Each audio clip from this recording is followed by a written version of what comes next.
I hope you're doing well and that, oh my goodness, I guess we haven't talked since before the new year started, so happy new year. I'm a bit delayed on the newsletter front, but January kind of was a head down month, and it also was a month where I can sum it up as not according to plan. Nothing went according to the plan, and it required a lot of adaptability.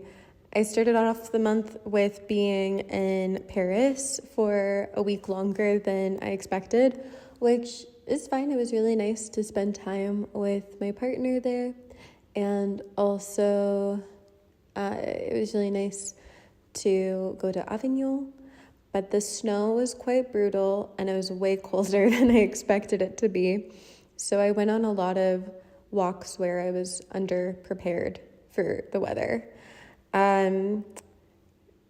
Yet it was nice to eat yummy food and to meet new people and make new friends and to feel a sense of community, to go to the spaces that I feel held in there and to step into the routines. Like I try to carry my routines wherever I go, and so I have different studios I visit whenever I'm in Paris, which is really nice. And as soon as I got home, I immediately made sure that this bookcase that I purchased secondhand was delivered to me, and I love it. I will insert a photo here because it's so special and it's something I've been looking for. And one of my goals for this year was to make more things with my hands. So the first weekend of the new year, I booked a candle making workshop to do with a couple of my friends. And so I texted a couple of my friends, and thankfully they were excited to do this with me. And we made candles together, and we smelled a lot of scents, and we learned about scent theory, and it was just really fun.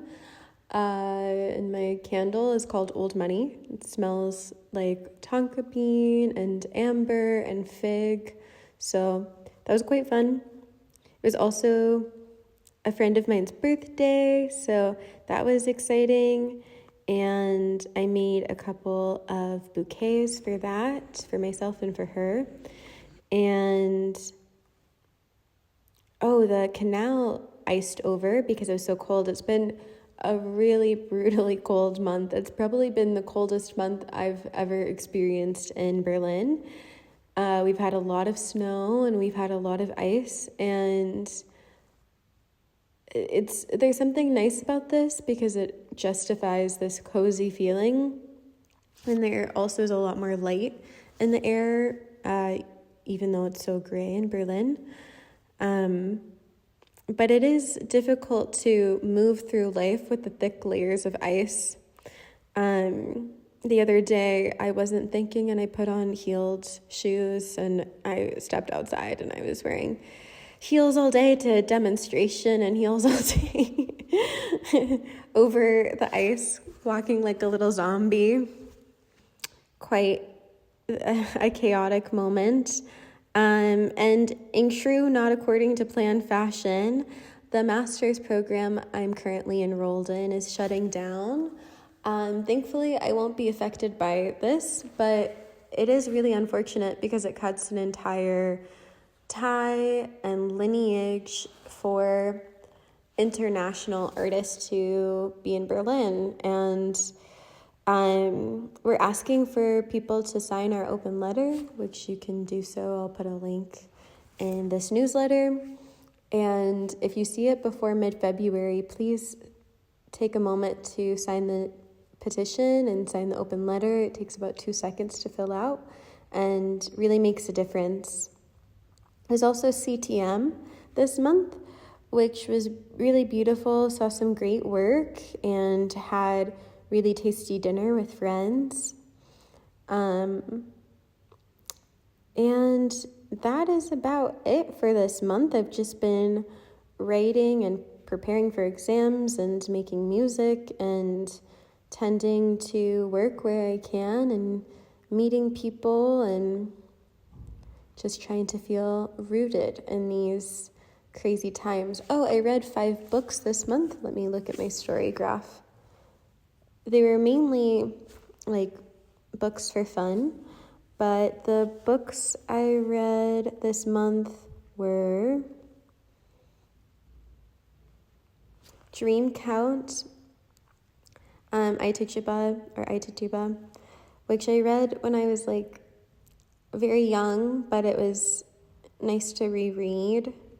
All Fours Are Prisons Obsolete by Angela Davis, which was another reread, but it was still really good. Yellowface by R.F. Kuang. And this was technically at the end of the month in December, so I guess I shouldn't count this, but I read Wellness by Nathan Hill as well. And I'm currently reading The Vulnerables by Sigrid Nunez. And I'm reading this book called, what is it called? The Sound of Utopia. And it's about sound artists in the time of socialism in Soviet era Germany. And it's quite interesting. Yeah, so those are the updates. Maybe if you're interested, I can make a playlist of things that I listened to this month.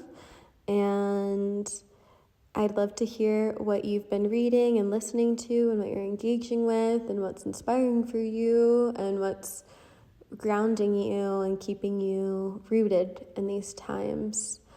By the time that I share this, Share Space would have already happened, so hopefully I have footage for that or photos of that. It's a really beautiful opportunity for people to connect across disciplines and come together over a shared meal. This time we're doing it potluck style to kind of take some of the stress off of me. And I'm really excited to see what people make and what feels delicious. Being fed through inspiration and through nourishment is exciting. Have a great day. Sending lots of love and care.